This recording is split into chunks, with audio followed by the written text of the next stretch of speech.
Thank you, Ritvik. A very good afternoon to ladies and gentlemen. I'm Subhashini Pandey, a third year law student. After having 3 enlightening sessions, we would now be moving on with the fourth and the last session of Idea of India. And the speaker for this session is Mr. Saket Bahuguna. Mr. Saket Bahuguna is a student activist and national media convener of Akhil Bharatiya Vidyarthi Parishad. Born in the family of educators, Sir originally hails from the Himalayan state of Uttarakhand and currently lives in Delhi. Sir completed his graduation and post-graduation from Jawaharlal Nehru University and MPhil from Delhi University. As an active student leader of JNU and DU and being the national media convener of ABVP, Sir has successfully led powerful student protests to demand strict anti-rape laws, passage of juvenile justice bill in the parliament, end to discriminatory linguistic policies in the UPSC examination, increase in the rate of various doctoral fellowships of UGC, complete rollback of the 4 years undergraduate program, and many other student issues. Now I request Mr. Jaykush Modi, convener Think India Gujarat, to escort Sir to the stage and felicitate him.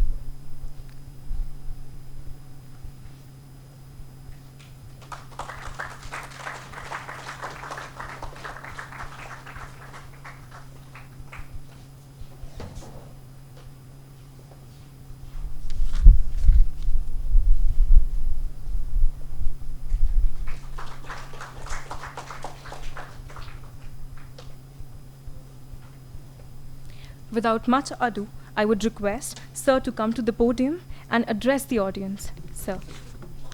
Good afternoon, everyone.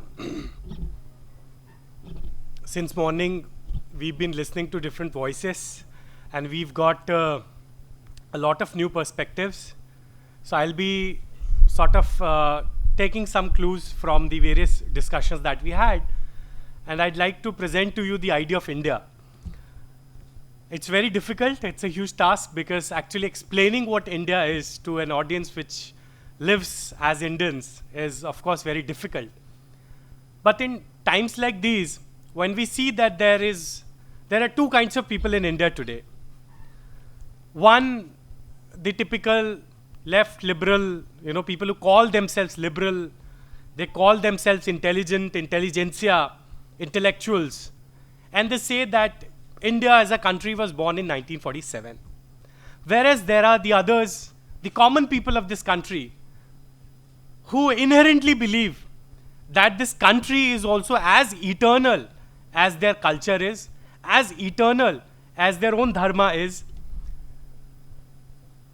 And they have this feeling कि ये राष्ट्र भी उसी प्रकार से सनातन है जिस प्रकार से हमारा कल्चर, हमारी संस्कृति, हमारी वैल्यू सिस्टम वो सनातन है. और इसीलिए ये एक डिफरेंस, ये जो आइडिया ऑफ इंडिया है, कई बार इसको लोग कंफ्यूज कर सकते हैं, इसलिए मैं कहूंगा इसे it's the idea of Bharat actually, जिसके बारे में मैं यहां पे बात करने वाला हूं आप सबके सामने. और ये जो भारत का आइडिया है, ये कोई किसी एक व्यक्ति के द्वारा शुरू किया हुआ नहीं है. It has not been started by a single person. It is not controlled by a book or a scripture, not even a religious book. It is not limited to one kind of people. You can't really segregate people on the basis of, say, the philosophy that they believe in, the religious philosophies that they believe in. You can't segregate them on the basis of their caste affiliations or their sectarian affiliations or the kind of languages that they speak, because we all know that there are plethora of all of them in this country itself. तो फिर ऐसा क्या है आखिरकार जो इस देश को यूनाइट करता है? क्योंकि कई बार यही जो पढ़े लिखे लोग कई बार कहते हैं कि भारत तो 1947 में बना और भारत तो केवल democracy, secularism, socialism, only these are the founding principles of this country. Of course these are, I mean these are as important as any other symbols in India. And लेकिन ये सिंबल्स आए कहां से, ये वैल्यूज आई कहां से, और इसका ओरिजिन कहां है, ये भी हमें समझना पड़ेगा. Some people say India is a nation in making. लेकिन सच्चाई है India is already a nation. लेकिन यही बात कॉमन लोग जब बोलते हैं तो बहुत से जो सो कॉल्ड इंटेलेक्चुअल लोग हैं वो उनका तिरस्कार करने की कोशिश करते हैं कि that is not the reality. लेकिन सच्चाई है कि भारत एक सनातन राष्ट्र है और वही राष्ट्र, इसीलिए हम उसके ऊपर इतना विश्वास करते हैं। और ये राष्ट्र बाहर से हो सकता है, जो नेशन की संकल्पना है दुनिया की उससे बहुत डिफरेंट है। क्योंकि बाकी दुनिया में नेशन मतलब क्या है? बाकी दुनिया में नेशन मतलब या तो कॉमन लैंग्वेज हो या फिर कॉमन रिलीजन हो, क्योंकि दुनिया में लैंग्वेजेस के आधार पर नेशंस बने, दुनिया में रिलीजन्स के आधार पर नेशन बने, दुनिया में एथनिसिटी और रेस के आधार पर नेशंस बने। लेकिन जब भारत की बात करें तो what is that which unites India? It is very difficult to find. बाहर से देखने में लगेगा अरे अलग अलग भाषा बोलने वाले लोग हैं, अलग अलग रिलीजन्स, अलग अलग सेक्ट्स को फॉलो करने वाले लोग हैं, तो आखिर इनमें कॉमन क्या है? ये एक ही राष्ट्र के कैसे हो सकते हैं?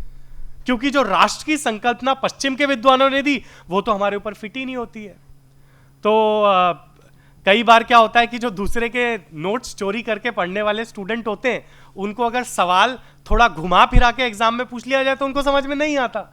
ऐसे ही जो हमारे देश के कुछ अपने को विद्वान कहने वाले लोग हैं वो पश्चिम की किताबें लाकर यहाँ हमारे ऊपर एक्सपेरिमेंट करते हैं और फिर कहते हैं कि नहीं नहीं, you can't be one nation because you don't have one language, one book, one religion.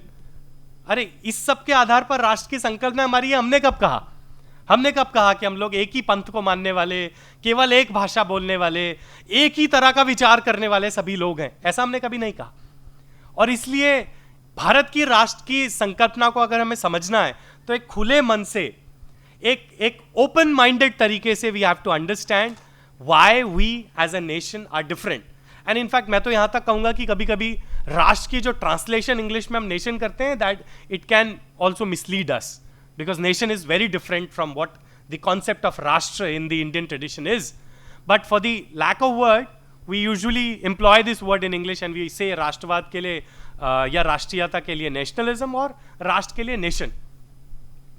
और हमारे राष्ट्र की संकल्पना आखिर इतनी डिफरेंट क्यों है? क्योंकि पश्चिम में जब हम देखते हैं जो नेशन स्टेट्स या नेशंस का भी जो उदय हुआ वो बहुत डिफिकल्ट टाइम्स में हुआ। यूरोप की अगर बात करें तो वहाँ पर जब किसी प्रकार की संपन्नता नहीं थी, वहाँ पर बहुत ही डिफिकल्ट तरह की टेरेन थी, वहाँ पर बहुत डिफिकल्ट तरह का वेदर था, वहाँ पर कोई समृद्धि नाम की कोई चीज़ नहीं थी। एक ऐसे माहौल में वहाँ पर राष्ट्रों का उदय हुआ और जब वो लोग दुनिया पर कब्जा करना चाहते थे, पूरी दुनिया में कोलोनाइजिंग मिशंस को ले जाना चाहते थे और वो लोग एक दूसरे में यूनिफॉर्मिटी की चाह उनकी हमेशा रहती थी। They wanted to see uniformity amongst all the people. So people who spoke one language, they are one nation. People who live in a particular landmass, they also become one nation. People who belong to particular communities, they become one nation. But not in India. Because India's thought process, India's different philosophies, they evolved at a time when we were already at a zenith of civilization. हमारे देश में अलग अलग philosophies, अलग अलग दर्शन, अलग अलग विचारों का उदय एक ऐसे समय में हुआ जब हम लोग समृद्धि के शायद शिखर पर थे, जब हमारे देश में किसी चीज की कोई कमी नहीं थी। हमारे ऋषि मुनि कभी चीजों के पीछे नहीं भागे, भौतिक चीजों के पीछे नहीं, मटेरियल वर्ल्ड के पीछे नहीं भागे, तो ज्ञान के पीछे भागे। और इसीलिए उन्होंने ज्ञान को वैल्यू दिया, धन को वैल्यू नहीं दिया, समृद्धि को वैल्यू नहीं दिया, ऐश्वर्य को वैल्यू नहीं दिया, लेकिन ज्ञान को वैल्यू दिया। तो एक बहुत ही डिफरेंट काइंड ऑफ की सिचुएशन में हमारे देश की फिलॉसफीज डेवलप हुई।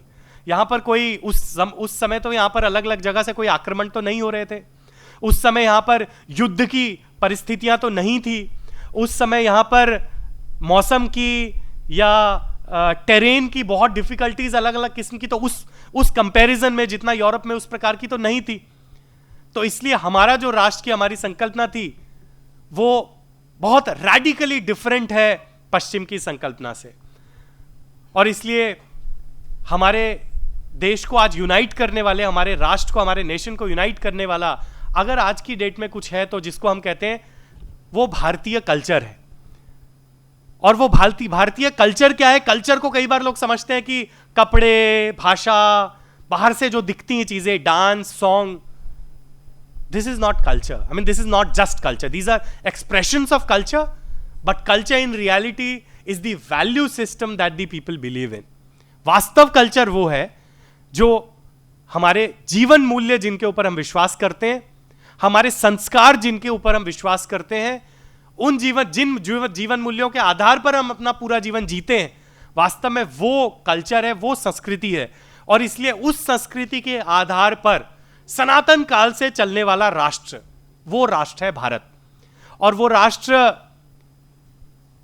पार्टीशन से, हम जानते हैं हमारे देश में पार्टीशन हुआ आजादी के समय, पार्टीशन से निश्चित रूप से हमारी ज्योग्राफिक एंटिटी है उसके ऊपर एक आक्षेप हुआ, उसका हमें नुकसान हुआ। लेकिन राष्ट्र क्योंकि सनातन है तो वो राष्ट्र लगातार चलता रहा और चलता रहेगा। जब हम इन वैल्यूज की बात करते हैं, इस वैल्यू सिस्टम की बात करते हैं, तो वो आखिर वो वैल्यूज हैं कौन सी जिनके आधार पर हम सोचें कि ये राष्ट्र एक है? व्हाट आर दोज वैल्यूज जिनके आधार पर हम कहते हैं कि ये राष्ट्र एक है?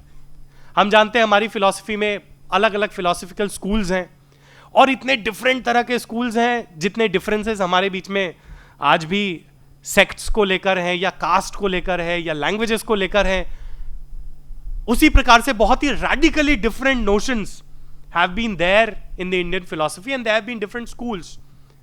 Even people like चारवाक, जिन्होंने पूरी तरह से मटीरियलिज्म दिया कि बस चाहे कर्ज लेकर पीना पड़े लेकिन घी पियो, और पूरा मटीरियलिज्म जिसको शुद्ध रूप से आज की डेट में कहें तो वो वेस्ट में जो फिलॉसफी शायद चलती है उसको कंपेयर कर सकते हैं आप in a way to that of Charvak, उसको भी हमारे लोगों ने ऋषि के रूप में एक्सेप्ट किया, उसकी भी फिलॉसफी को हमने एक्सेप्ट किया और उसको भी हमने समझने की कोशिश की।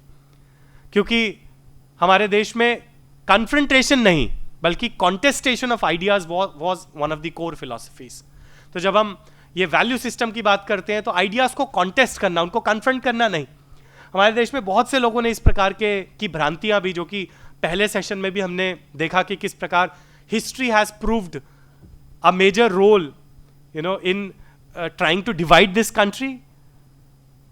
बहुत लोगों ने, बहुत हिस्टोरियंस ने इस प्रकार के बीज हमारे बीच में डालने की कोशिश करी कि बौद्ध मत या और भी ऐसे फिलॉसफीज जो कि अलग थी और जो main stream so called Hindu philosophies से अलाइन नहीं करती थी या उनके विरोध में खड़ी हुई, उनको हटाने के लिए हिंसा का उपयोग किया गया।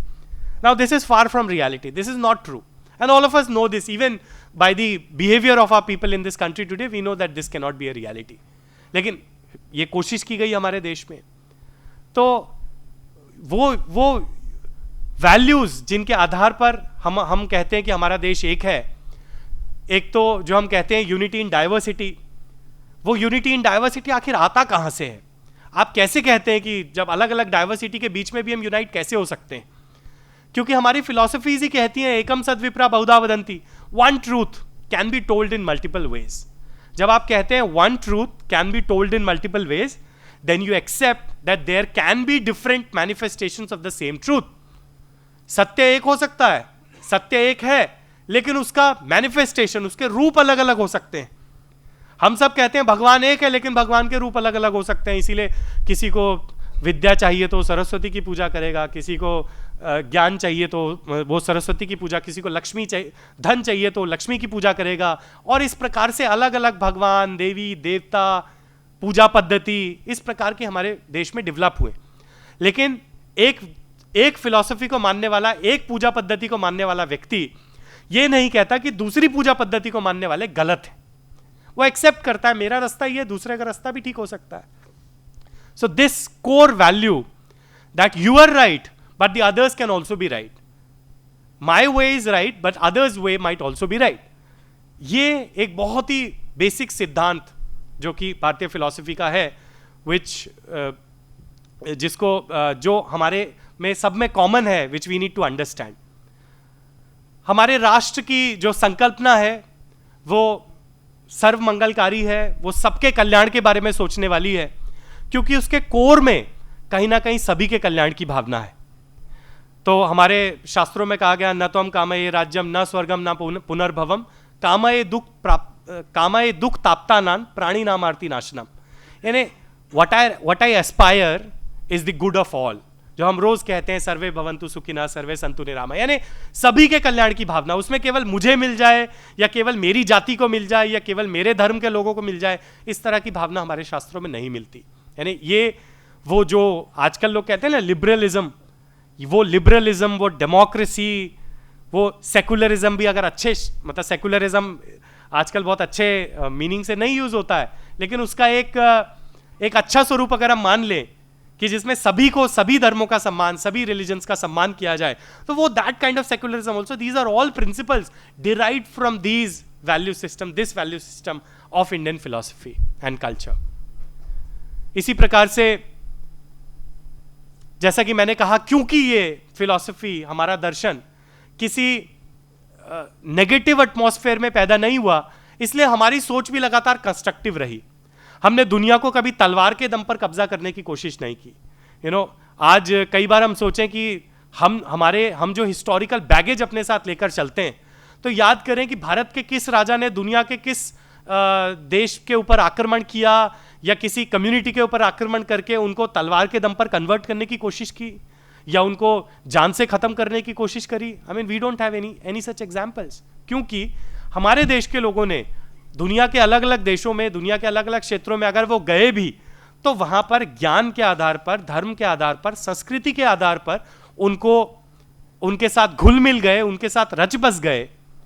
और यहां तक कि उसकी मैनिफेस्टेशन आज भी हमको दिखाई देती है. साउथ ईस्ट एशिया के सभी देशों में अगर हम ट्रैवल करें, तो हम पाएंगे कि वहां पर भारतीय संस्कृति के मूलाधार तो पूरी तरीके से दिखते हैं हमको. आज भी Indonesia, Cambodia, Malaysia, Vietnam, Laos, Thailand, Singapore, इन सभी देशों में इंडियन कल्चर के बहुत से सिंबल्स हमको बहुत एविडेंट दिखते हैं. आज भी ये स्थिति है कि बाली जैसे समूह में बड़ी संख्या में भारतीय धर्म फॉलो करने वाले हिंदू लोग वहां पर रहते हैं बड़ी संख्या में. आज भी ये स्थिति है कि थाईलैंड में जब थाईलैंड के राजा का राज्याभिषेक होता है, तो वहां पर एक बुद्धिस्ट मॉन्क के साथ साथ एक सनातनी प्रीस्ट भी वहां पर होता है. आज भी ये स्थिति है कि इंडोनेशिया, मलेशिया और इन सारे देशों में वो लोग डिफरेंशिएट करते हैं रिलीजन और कल्चर में, और वो कहते हैं कि नहीं, ये हमारा कल्चर है और ये हमारा रिलीजन है. उन्होंने अपना रिलीजन भले ही चेंज किया, लेकिन कल्चर चेंज नहीं किया. How is all of this possible? तो हमारे देश के लोग भी अलग अलग जगह जब गए, तो उन्होंने अपने वैल्यू सिस्टम के आधार पर, अपने ज्ञान के आधार पर, अपने स्पिरिचुअल नॉलेज के आधार पर लोगों को अपना ज्ञान बांटा. कभी तलवार के दम पर उनको कन्वर्ट करने की कोशिश नहीं की. तो एक पॉजिटिव अप्रोच, एक constructive approach for life and for all the people, और हमेशा इवॉल्व करने वाला, हमेशा देश काल परिस्थिति के अनुसार चेंज होने वाला. आज भी हमारे देश में हम देखते हैं हम लोग देश काल परिस्थिति के अनुसार खुद को चेंज करते हैं. And that is why we are surviving. Even Indian diaspora, wherever they are not creating problems for others. They are not fighting with people in different countries. They are not asking for changes in the cultures, in the traditions of those countries according to their own culture or traditions. They adjust wherever they go. And that is precisely the reason why they are flourishing wherever they go. And that is why अब ये स्थिति है कि दुनिया भर में ये भारत को जो सॉफ्ट पावर के रूप में इंडियन डायस्पोरा को देखा जाता है, एक सॉफ्ट पावर के रूप में we are getting established all over the world. फिर हमारा दर्शन, हमारी सोच, हमारी भारतीयता, it is based on inclusivity. It is a no conflict zone. यहां पे कोई कॉन्फ्लिक्ट के लिए कोई जगह नहीं. हाँ, लेकिन इस कॉन्फ्लिक्ट के लिए, ये कॉन्फ्लिक्ट ना हो, इसके लिए ये जरूर आवश्यक है कि जिस वैल्यू सिस्टम पे हम काम कर रहे हैं, that value system has to be united, that value system has to be followed by one and all. अगर आप कहेंगे कि आप तो मेरे धर्म को मानिए, आप मेरी पूजा पद्धति को मानिए, लेकिन मैं आपकी पूजा पद्धति को नहीं मानूंगा, तो ऑब्वियसली प्रॉब्लम्स होंगे. अगर कोई एक पंथ के, मजहब के, या बाकी सब लोग दूसरे पंथों मजहबों को मान रहे हैं, तो आपको भी मानना पड़ेगा और आपको भी उसी प्रकार से रेसिप्रोकेट करना पड़ेगा. लेकिन अगर आप रेसिप्रोकेट नहीं करते, तो ऑब्वियसली धीरे धीरे उसमें प्रॉब्लम्स डेवलप होंगी. और जो हम देखते हैं कि आज के समय में ये सब प्रॉब्लम्स इसलिए भी डेवलप हो रही हैं क्योंकि कहीं ना कहीं we have departed from these core ideals. और हमारी जो इंक्लूसिविटी है, हमारा कल्चर इतना इंक्लूसिव है कि एक तो नो कॉन्फ्लिक्ट जोन है, दूसरा it is not xenophobic, it is not against anyone. क्योंकि वास्तव में हमारी फिलॉसफी कभी किसी के रिएक्शन में नहीं बनी. ये किसी के रिएक्शन में आई केवल किसी को कन्फ्रंट करने के लिए, ऐसा नहीं है. और यही कारण है कि 1200 वर्षों से अधिक की गुलामी के पश्चात भी आज भी हम लोग सरवाइव कर रहे हैं, आज भी हम लगातार, आज भी हमारे देश में ये वैल्यू सिस्टम और जो हमारा भारत का आइडिया है वो आज भी एग्जिस्ट करता है, इतने ऑनस्लॉट्स होने के बाद भी। जैसा कि पहले सेशन में हम लोगों को बताया गया कि कितने प्रकार से आज हमारे देश के ऊपर आक्रमण हो रहे हैं।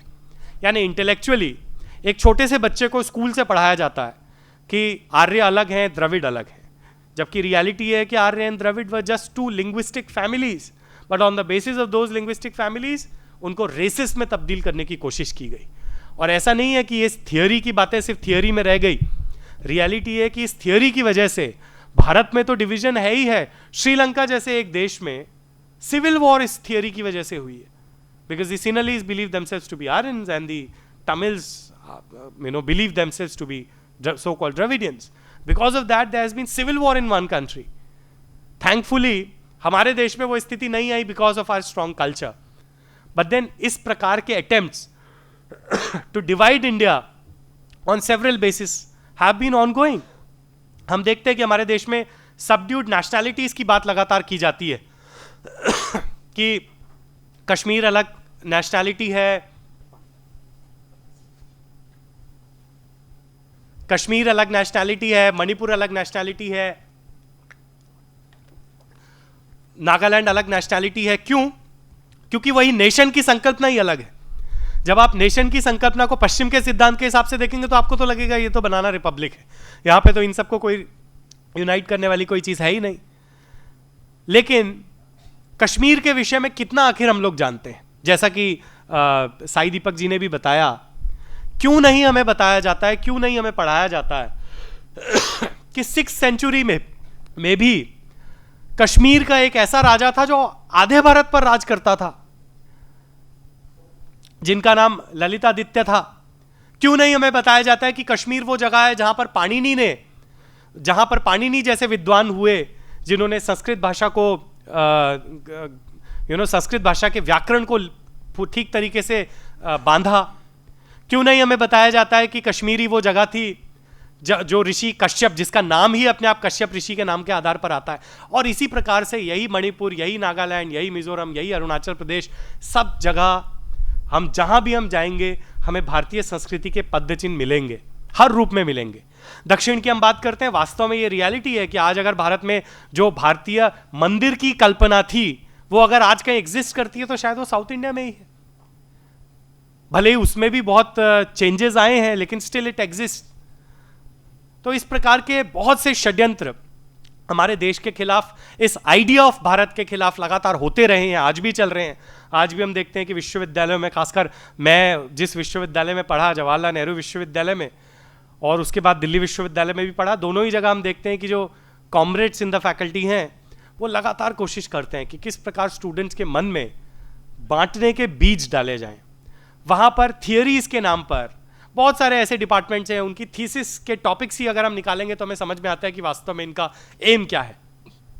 कैसे लोगों को अलग अलग कास्ट के रूप में डिवाइड किया जाए, कैसे लोगों को अलग अलग रिलीजन्स के नाम पर डिवाइड किया जाए, और कैसे लोगों को कुल मिलाकर बांटा जाए जिसका फ़ायदा कोई राजनीतिक दल कभी उठा सके।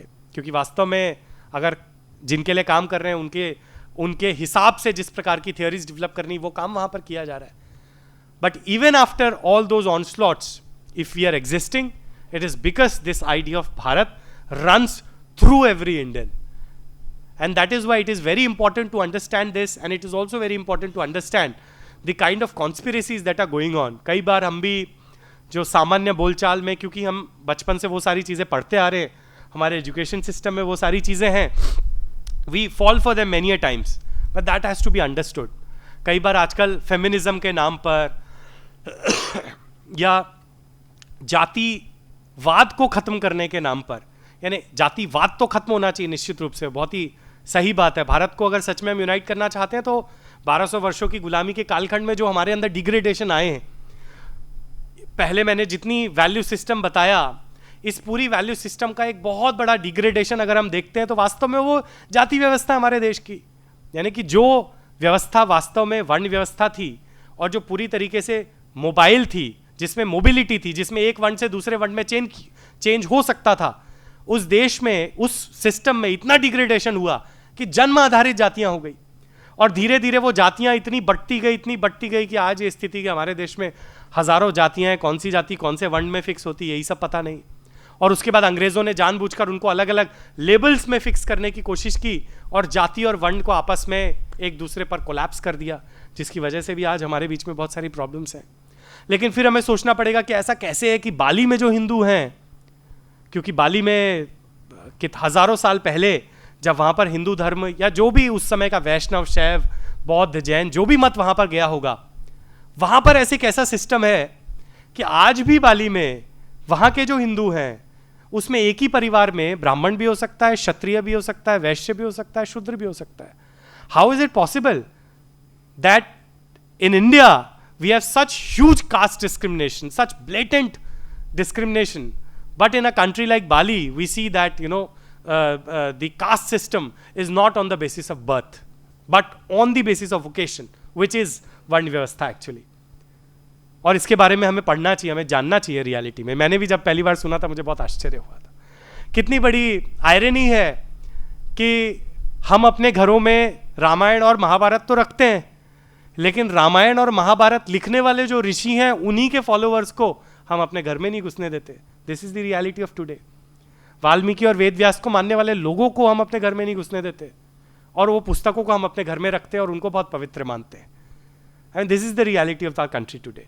So definitely we need to work on this thing, and in terms of feminism as well, because that is a very happening word these days. Feminism के नाम पे भी स्त्री और पुरुष को बांटने की बहुत कोशिश की जाती है, as if महिला अकेले एग्जिस्ट कर सकती है और पुरुष अकेले एग्जिस्ट कर सकता है, जबकि हमारी फिलॉसफी में तो हम लोग हमेशा से ये जानते रहे कि पुरुष और महिला एक दूसरे की कॉम्प्लीमेंट्री है। They are both complementary to each other. ये तो वो देश है जिसमें भगवान को भी अर्धनारीश्वर की कल्पना है, that male and female together are very important. जब वो दोनों आपस में मिलेंगे तभी एक कंप्लीट भगवान भी तभी कंप्लीट हो सकता है। तो एक ऐसे देश में निश्चित रूप से जो डिग्रेडेशन आया है that has to be dealt with. हमारे देश में अगर आज महिलाओं का सम्मान नहीं हो रहा है that has to be dealt with. और ये जो प्रॉब्लम्स हैं इनके ऊपर निश्चित रूप से आज का यूथ काम कर सकता है और उसको ठीक कर सकता है। But the basic idea of Bharat वो हमको बहुत समझने की आवश्यकता है और उसके ऊपर as youth it is our responsibility to work on it and to take it forward, to understand all the conspiracies that are against our country, to understand what is happening everywhere around us and to act in the right manner. I mean, that is the duty of every youth of the country today. Because if you want change, and definitely we all want change, we all want this country to progress, we all want this country to develop, not just in terms of materialism, not just in terms of our economy and our foreign power and everything. I mean, that is also very important, but equally in terms of our spiritual liberation, equally in terms of our knowledge traditions, equally in terms of reviving our ancient heritage. We as youth also need to work upon that, and we should be हम इस बारे में हमारे मन में कोई hesitation नहीं होनी चाहिए। आज की वास्तव में ये स्थिति है क्योंकि हमारे मन में वो स्लेविश मेंटालिटी बैठ गई है, तो किसी बात को शुद्ध हिंदी में बताया जाए तो लोगों को लगता है शायद बहुत पुराणपंथी है, बहुत पुरानी बात बोल रहा है। And the same thing when expressed in a language like English which is yet another medium, तो वो बात ही बहुत प्रोग्रेसिव और बहुत अच्छी हो जाती है। तो that is the dichotomy that we face today. But still as youth and as people who want this country to progress, as people who put nation first, it is our duty to think about it, it is our duty to look at the vices that are present in our society today and to deal with them. और reality में जो लगातार think India ABP में भी इन चीज़ों के बारे में लगातार चर्चा होती है, युवा के रूप में अगर हम वास्तव में एक बहुत बड़ा परिवर्तन समाज में लाना चाहते हैं तो हम ये क्या कर रहा है, वो क्या कर रहा है, वो कैसे कर रहा है, इससे ऊपर उठकर अपने अंदर एक बहुत बड़ा परिवर्तन लाने की आवश्यकता है। Because we are all leaders of not just tomorrow, even of today. हम लोग आज देश के नागरिक हैं, आज देश के सिटीजन हैं, हम लोग वोट डालने जाते हैं, नेशनल लेवल की पूरी पॉलिटिक्स समझते हैं, अपने आसपास क्या हो रहा है समझते हैं। हमें समझने की आवश्यकता है कि what can be my contribution to this country, what can be my contribution to this nation, that we need to understand. ज़रूरी नहीं कि हम सब लोग पॉलिटिक्स में जाएं, ज़रूरी नहीं कि हम सब लोग सड़कों पे उतरकर आंदोलन करें किसी चीज़ को लेकर, लेकिन अगर if you are a doctor and you do become a good doctor and you also serve the poor in whatever capacity you can, you will contribute to the country in one way. If you are a teacher and you teach your students well, if you do your duty well, of course that is a huge contribution to nation building. If you do your duty as a student, if you do your duty properly, if you study well, if you think, analyze well, I mean of course you are contributing to the nation in your own might. तो as youth ये ज़रूरी है कि हम भी अपने आप को उसके लिए तैयार करें, उस चेंज के लिए, व्यापक परिवर्तन के लिए तैयार करें, और साथ ही साथ हमारे आसपास जो भी घटित हो रहा है और हमारे आसपास जो भी हम चेंज ला सकते हैं उसके बारे में भी अगर हम सोचें और उसको बदलने की कोशिश करें तो निश्चित रूप से एक बहुत बड़ा चेंज हमारे अंदर आ सकता है। और भारत देश के प्रति जो हमारे मन में जो भावनाएं हैं, जो हम परिवर्तन यहाँ पे करना चाहते हैं, वो भी फिर तभी संभव हो पाएगा। इसके साथ ही मैं अपनी बात को यहाँ पे ख़त्म करता हूँ। इसके बाद हम एक बार प्रश्नोत्तर करेंगे। Now we'll have a question and answer round. Any questions? बहुत से लोगों के अलग अलग विचार हैं, लेकिन आज भी अगर हम देखते हैं हमारे समाज में, क्या हमारे घरों में जाति के आधार पर डिस्क्रिमिनेशन नहीं होता? हम में से कौन ये कह सकता है कि नहीं मेरे घर में बिल्कुल 100% जाति के आधार पर कोई डिस्क्रिमिनेशन नहीं होता?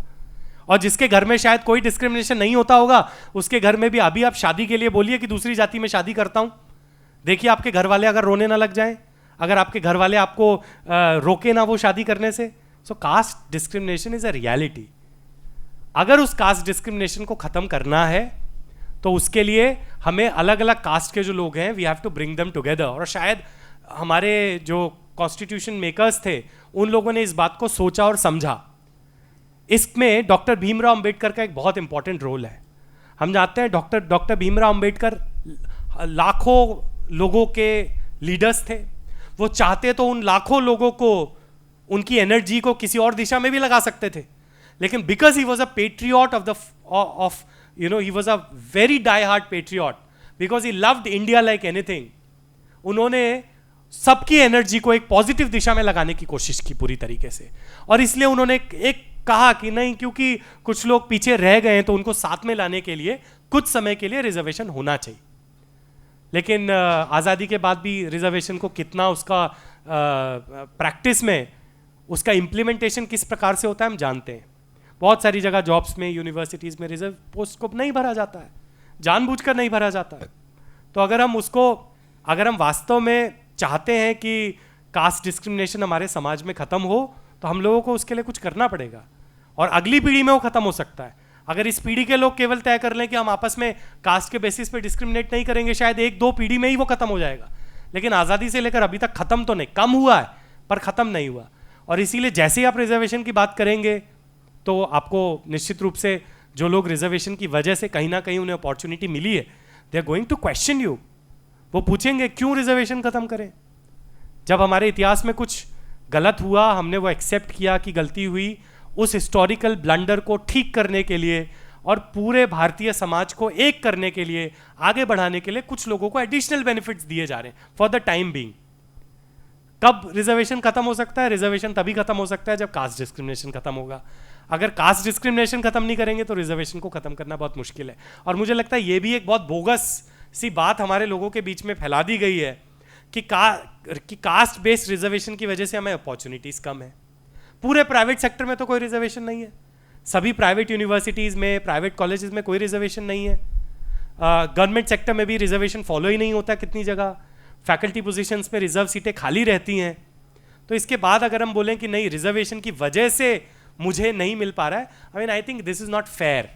सो एज रैशनल पीपल हमें ये समझना चाहिए कि कुछ जो हिस्टोरिकल मिस्टेक अगर हमारे पास्ट में हुई हैं उसके लिए we should also take responsibility. Because it's a collective responsibility. अगर अच्छे के लिए हम सब रिस्पॉन्सिबल हैं, हम लोग बड़ा प्राउड फील करते हैं किसी अच्छी बात के लिए, तो अगर कुछ गलत हुआ है तो उसके लिए भी we have to take collective responsibility for that. I think मुझे लगता है हमें अपने मन से इस बात को निकाल देना चाहिए कि ये रिजर्वेशन नहीं होता तो मेरा एडमिशन हो जाता। ये एक्सक्यूजेस हैं, और ये एक्सक्यूजेस अक्सर मतलब कोई और रीजन नहीं होता, इसलिए इस रीजन को इम्पोज किया जाता है। This is not always correct.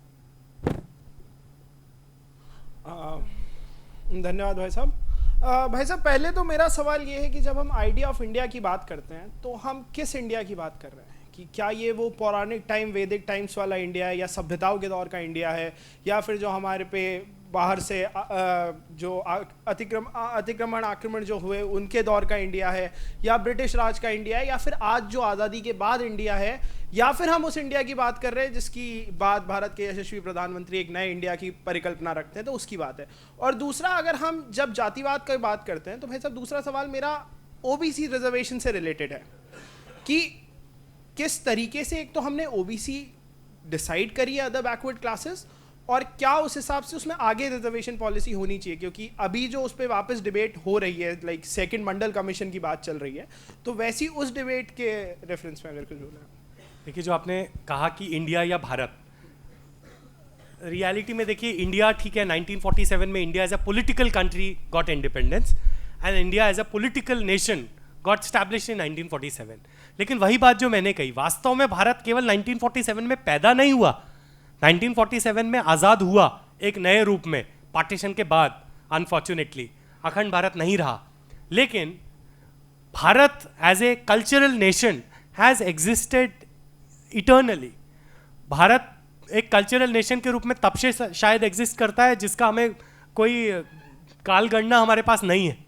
अभी तो साइंटिस्ट इसी बात पे आपस में मतभेद हैं कि जो इंडस वैली या सरस्वती सिविलाइजेशन है वो कितनी पुरानी है, कितनी डेटेड है, वहाँ पर जो डीटीज़ हैं, are those deities actually relatable to the deities of various religions in India today, is it actually an expression of that and all of that. But एक चीज़ क्लियर है कि वो भारत, मैं उस भारत की बात कर रहा हूँ जो सांस्कृतिक भारत है। मैंने इसीलिए, देखिए, India as a political nation, India संविधान से चलने वाला देश है और हम सभी उस संविधान का सम्मान करते हैं। उस संविधान को आज के डेट में वास्तव में अगर हमारे लिए कोई गीता, कोई कुरान, कोई बाइबल है तो वो हमारा संविधान है, और इसीलिए संविधान के आधार पर हम ये देश चलता है पूरी तरीके से। लेकिन उसके साथ साथ there is also a cultural nation in India which has always existed, जो हमेशा से रहा है, और वो जो कल्चरल नेशन है it has existed on the basis of a common culture which is the value system of our country. तो इसलिए वो अंग्रेज़ों के समय भी रहा, थोड़ा दब कर रहा, लेकिन रहा। मुगलों के समय में भी रहा, उसके ऊपर अत्याचार हुए मुगलों के द्वारा, ख़त्म करने की साजिशें की गई, बहुत से लोगों का पंथ परिवर्तन करने की साजिश की गई, कुछ लोगों ने पंथ परिवर्तन कर भी लिया। बहुत से लोग जिन्होंने पंथ परिवर्तन किया उन्होंने पंथ तो चेंज कर दिया लेकिन संस्कृति चेंज नहीं कर पाए। तो इसलिए अपनी शादी में बारात निकालना है, ऐसा भारत के मुसलमानों में भी होता है, भारत के ईसाइयों में भी होता है। अपने दक्षिण में मैं देखता हूँ कि बहुत जगह चर्च में आरती प्रॉपर निकाली जाती है, ऐसे थाली लेकर आरती की जाती है यीशु मसीह की या मदर मैरी की। ये मदर मैरी की साड़ी में मूर्तियाँ होती हैं, क्योंकि because that is an expression of culture. ऐसी बहुत सी चीज़ें हैं कल्चरल, और यही सब वैल्यू सिस्टम भी बहुत जगह हम देखते हैं। माना सूफिज़म है, व्हाट इज़ सूफिज़म? सूफिज़म को लोग कहते हैं वो हिंदू मुस्लिम मिलकर बना है, नहीं, वास्तव में वो it's a Muslim phenomenon, but then because it has inherited some of the cultural traits which were present in the same people। ऐसा नहीं कि हिंदुओं से गया, क्योंकि वही लोग जब कन्वर्ट हुए तो बहुत सारी चीज़ें, वो आदत जो थी मूर्ति के सामने झुकने की, वो कहाँ जाएगी? तो वो कंटिन्यू हुई और वो मूर्ति की जगह किसी मज़ार ने ले ली, और इसलिए वहाँ पे उस तरह के tradition. So this keeps on going. And दूसरा जो आपका सवाल था रिजर्वेशन को लेकर, देखिए reservation is obviously a very contentious issue, और आज की दौर में पॉलिटिक्स में, खासकर पॉलिटिकल सर्कल्स में, रिजर्वेशन एक बहुत डिफ़िकल्ट इशू है बात करने। बहुत लोग बात करने से भी कतराते हैं, क्यों? क्योंकि वास्तव में बहुत सेंसिटिव इशू भी है। जब आप ओबीसी रिजर्वेशन की बात कर रहे हैं, ओबीसी रिजर्वेशन थोड़ा अलग है एससी एसटी रिजर्वेशन से, हम लोग सब लोग जानते हैं। And I am not N constitutional expert, neither M I N expert on law, लेकिन ओबीसी में कास्ट आ भी सकती हैं, उससे हटाई भी जा सकती हैं। It's a very fluid list, whereas the scheduled caste and scheduled tribe is not a fluid list। वहाँ पर जो कास्ट हैं वो एग्जिस्ट कर रही हैं और उसी प्रकार से रहती हैं। और SC ST रिजर्वेशन के लिए एक बहुत बड़ा बेसिस है जो मैंने पहले डिस्कस किया, whereas OBC reservation has a different set of reasons attach to it. और इसलिए OBC रिजर्वेशन अलग अलग, किसी राज्य में 70% है, किसी राज्य में 27% है, किसी राज्य में 14% है, and the population also keeps adding and deleting. Unfortunately आज पॉलिटिक्स में बहुत लोग उसका उपयोग कर रहे हैं, इसलिए कभी किसी प्रदेश में चुनाव होने वाले होते हैं, वहाँ पे कम्युनिटी खड़ी हो जाती है, मुझे रिजर्वेशन चाहिए। फिर किसी दूसरे प्रदेश में अच्छा खासा शांति चल रही होती है, कोई इशू नहीं होता है, तो वहाँ पर अचानक से एक कम्युनिटी जो लैंड ओनिंग है, पूरी लैंड आपके पास है, और आप कहेंगे कि हरियाणा में हमको रिजर्वेशन दे दो। I mean things which can not be justified, और जिसके ऊपर कोर्ट्स भी लगातार निर्णय देते रहे। I mean these are political issues. OBC reservation is, I think it's a huge political issue and it has to be dealt with politically.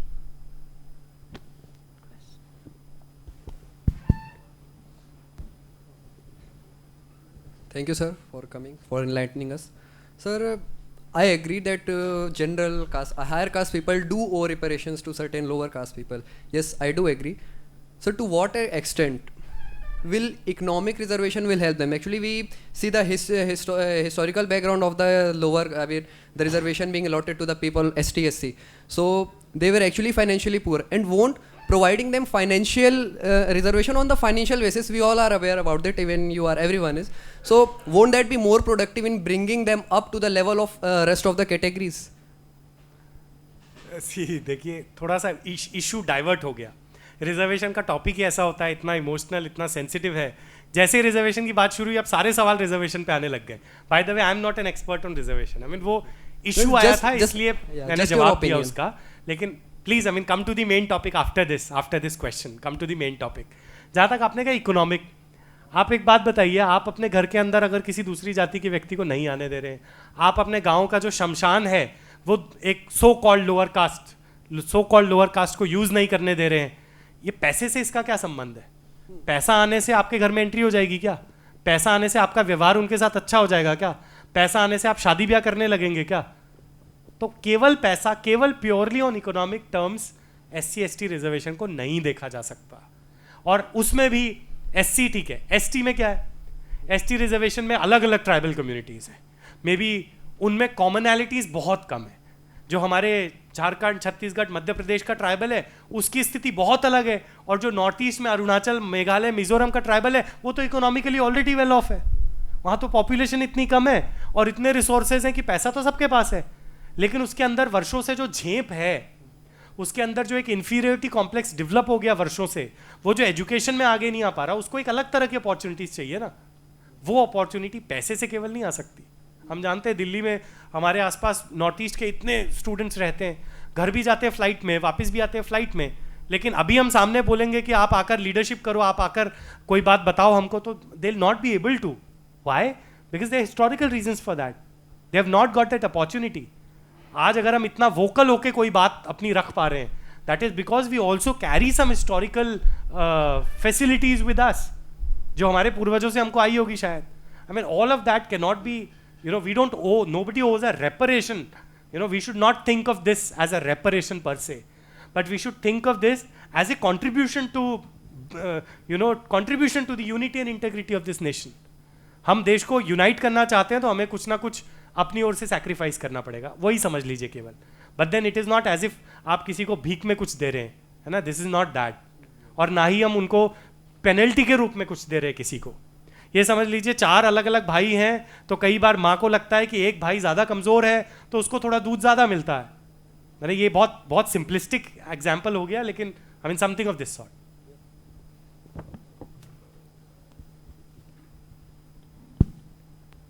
Good afternoon, sir. I would like to collaborate 2 points. Like Deepak sir said, that history gives us identity, right? And I believe that culture would give us a little bit of soul in that identity. Now, given that we live in a very dynamic time, and things change from time to time very fast. So, how do you believe that cultures and values would not change, like the core manifestation of our beliefs, and later would not turn into something that we did not intend upon to? How do you plan to stop that? See, value system एक है, there is one value system, there is a set of values. Now obviously their manifestation can of course be different. हम तो वो लोग हैं जो कह रहे हैं कि सत्य भी एक है अगर, तो उसको अलग अलग रूपों में परिभाषित किया जा सकता है। यानी मैं पॉइंट A से पॉइंट B में जाना चाहता हूँ, तो उसके लिए मैं पॉइंट C से होके भी जा सकता हूँ, कोई पॉइंट D से होकर भी जा सकता है। रास्ते अलग अलग हो सकते हैं, लेकिन पहुंचना एकता के एंड में। उसी प्रकार से वैल्यूज़ वो हैं, उन वैल्यूज़ का अपने रियल प्रैक्टिकल जीवन में जब हम इम्प्लीमेंटेशन करते हैं तो उसमें थोड़ा बहुत वेरिएशन हो ही सकता है, थोड़ा बहुत बड़ा वेरिएशन भी हो सकता है in fact, and its manifestation can of course be different. जैसे मैंने कहा, जब हम कहते हैं कि हम अलग अलग लैंग्वेजेस बोलते हैं, कई बार लोगों को लगता है कि क्योंकि हम अलग अलग लैंग्वेजेस बोलते हैं and some of our languages are not even common to each other, I mean they don't even share vocabulary, they don't even share grammatical elements and all of that, I mean some languages do but not all of them. So we have 5 different linguistic families according to modern linguists in our country, और उनमें commonalities बहुत कम है। अभी recently खैर ऐसे लोग भी आ गए जिन्होंने कहा है even inside these linguistic families in our country there are some commonalities, and those commonalities are shared by all the linguistic families, and all these commonalities have developed in between. So they are not the property of one linguistic family, but they are common to all of them. ऐसा भी develop हो गया है। तो अलग अलग languages भी हम बोल रहे हैं और उसमें कॉमन भी कुछ नहीं हो सकता है, but then at the core of it is the acceptance. मैं मेरा पड़ोसी कोई दूसरी भाषा बोल रहा है लेकिन तो उसको सुनकर मुझे घृणा नहीं हो रही है कि अरे कितना गंदा बोलता है, क्या बोल रहा है, या मुझे पता है कि मेरा मित्र कोई दूसरी भाषा बोलने वाला है और वो मेरे साथ है, उसको एक तीसरा व्यक्ति मिला जो कि उसी की भाषा को बोलने वाला है, तो ऑफ कोर्स मुझे पता है कि वो अपनी भाषा में ही बात करेगा। हाँ, कभी मुझको एट ईज में लाने के लिए हो सकता है वो फिर कोई कॉमन लैंग्वेज का भी उपयोग करे, जैसे हिंदी का या इंग्लिश का for that matter, but then we accept that my language might be the sweetest according to me, but then I don't hate other languages and I accept, and इसीलिए हम लोग एंजॉय करते हैं हमारा मल्टीलिंगुअलिज्म। आजकल जो waste में multiculturalism, multilingualism है ना, ये सब आया है, these are the very recent phenomena, and that is why they are not able to cope up with them. उनको समझ नहीं आ रहा है, मल्टीकल्चरलिज्म तो ले आए लेकिन अब जो इसमें जो रेडिकल एलिमेंट्स हैं उनको मेन स्ट्रीम में कैसे लाएं, उनको समझ नहीं आ रहा ना। सब जगह प्रॉब्लम हो रही है, फिर वो चाहे कनाडा हो, चाहे यूके हो, चाहे बहुत सारे देशों में, यूरोप के सभी देशों में बहुत बड़ी प्रॉब्लम है। आप तो उनके लिए एडजस्ट करने को तैयार है लेकिन वो तो एडजस्ट करने को ही नहीं तैयार है। लेकिन हमारे देश की मेंटालिटी ऐसी नहीं है। हमारे देश में तो जो आक्रांता बनकर आए थे वो भी हमारे बीच में रच बस गए, उनको भी डिफ्रेंशिएट करना बहुत मुश्किल है। उनको खुद में भी समझ नहीं आता है कि इनमें से कौन सी चीज़ें ऐसी हैं जो कि एक्चुअली उनकी नहीं है या उनके ओरिजिन से नहीं आई है। तो इसलिए मुझे लगता है इसके मैनिफेस्टेशन अलग हो सकते हैं, लेकिन दीज वैल्यूज़ वो भी हमारे, जैसा कि हमारा राष्ट्र सनातन है वैसे उस राष्ट्र की संस्कृति और उन संस्कृति के जो मूल्य हैं वो भी एक तरह से सनातन ही है।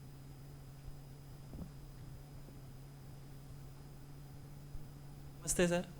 सर सवाल ये था कि जैसे कि आपने जिक्र किया कॉमरेड्स इन द फैकल्टी, तो इस केस में एक 3 टाइप के लोग होते हैं कि राइट विंगर से, लेफ्ट विंगर से, न्यूट्रल बैठते क्लासरूम में। तो उस समय पे जो लोग होते हैं ये आइडिया ऑफ इंडिया को बिल्कुल निगलेक्ट कर देते हैं।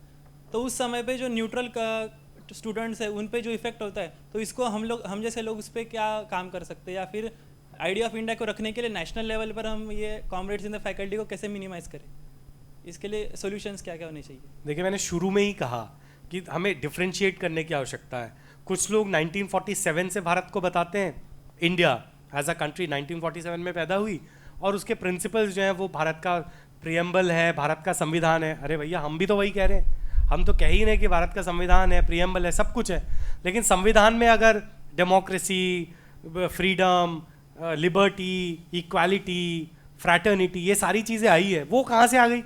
वो फ्रेंच रेवोल्यूशन से आई या अमेरिकन रेवोल्यूशन से आई? वो तो भारत की कोर वैल्यूज़ थी ना।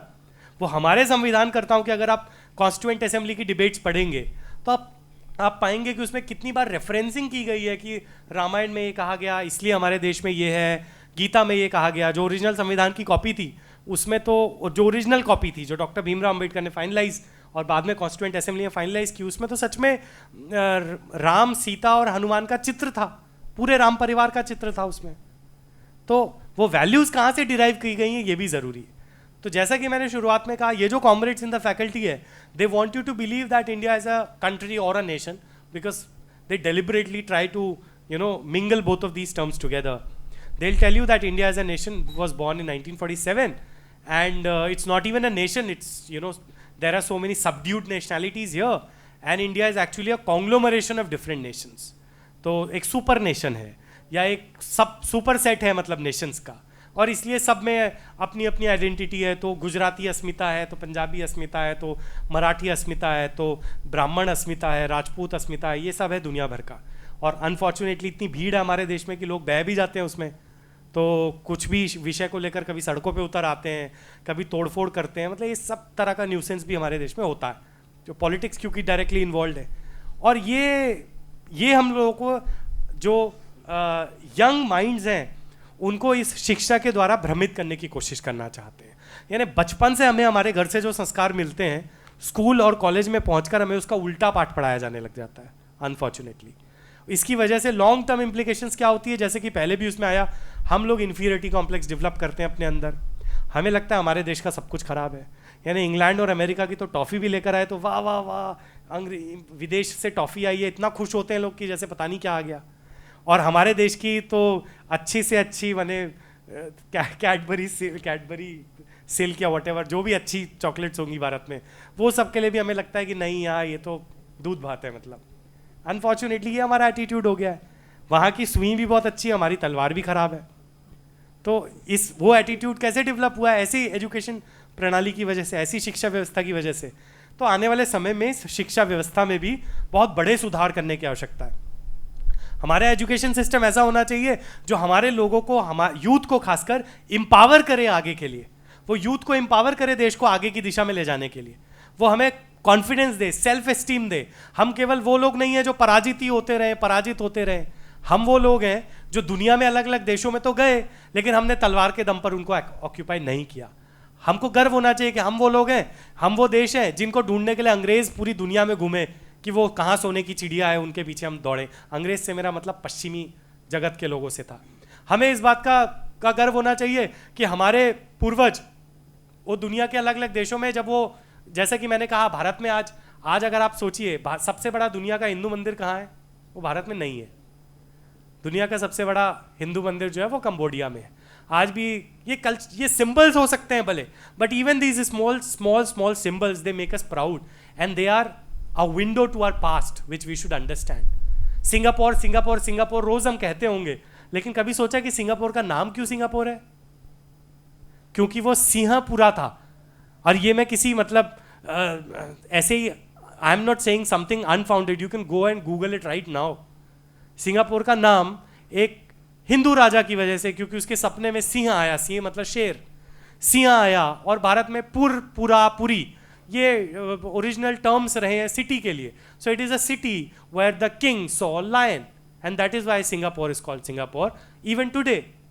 ऐसे इंडोनेशिया में अलग अलग जगह, इंडोनेशिया की नेशनल एयरलाइंस का नाम गरुड़ है। Indonesia, Thailand, Cambodia, Laos, Vietnam, इन सभी देशों में रामायण का मंचन होता है किसी ना किसी रूप में। ठीक है, सो दीज आर थिंग्स। अभी रिसेंटली दिल्ली में जब ये आसियान कंट्रीज के राष्ट्राध्यक्षों को इनवाइट किया गया था as chief guest during the Republic Day celebrations, so there were a set of plays on the basis of Ramayana. मतलब रामलीला जैसे हमारे देश में होती है, ऐसे इन सारे देशों में जितनी प्रकार की रामलीलाएं होती हैं उनको वहां प्रदर्शित किया गया। And they are very proud of their cultural past. As I also said earlier, they say it clearly. I mean, they understand that there's a difference between religion and culture. They say these are cultural symbols, whereas our religion might be different. तो ऐसी बहुत सी चीज़ें हैं जो हमें इतिहास में, जिनके बारे में अगर हम जानेंगे तो शायद हमें गर्व होगा। अब हमको तो जब तक मूवी नहीं देखी तब तक पता ही नहीं था कि बाजीराव नाम का भी कोई राजा था। हमें तो नहीं पढ़ाया कभी इतिहास में, किताबों में देखा ही नहीं कभी कौन बाजीराव था। उसकी इतनी तलवार थी, उसने इतना युद्ध किया, सुना ही नहीं था कभी। मूवी में जाकर देखा, वो भी मूवी तो बनाई भले ही, उसका एम भले ही वो लव स्टोरी दिखाना और ऐसा सब दिखाना वो रहा हो, और उसमें गलत मतलब हिस्ट्री से थोड़ा बहुत डिस्टॉर्शंस भी किए गए, बट स्टिल मतलब हमें पता तो चला उसके बारे में। ऐसे ही अभी ये दूसरी मूवी जिसके ऊपर इतना बवाल हुआ, पद्मावत, उसके ऊपर इतना बवाल हुआ, लेकिन at least people got to know a lot of things through that. तो हमारे यहाँ गर्व करने लायक भी बहुत सारी बातें हैं। हमारे यहाँ की महिलाएं, चाहे उन्हें अपनी जान देनी पड़ी, लेकिन उन्होंने अपने को आज के modern sense of the word में, जिनको सेक्स स्लेव्स कहा जाता है, they refuse to become sex slaves. Look at what is happening to Yazidi women in Iran and Iraq. What is the ISIS doing with them?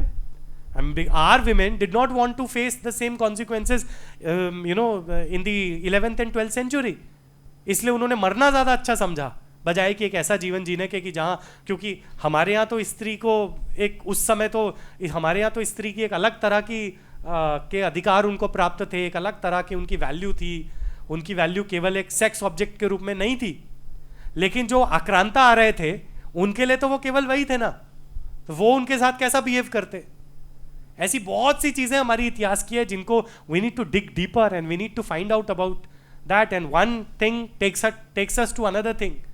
और इन सब जो इतिहास में बहुत सी गलतियां भी जो हमने की है उसको भी समझने की आवश्यकता है. These are all linked to each other. Due to paucity of time, we end our question and answer session here.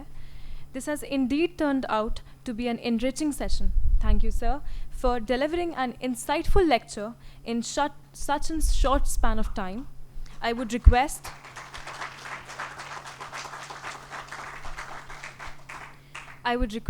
Mr. Jaykush Modi to propose the vote of thanks.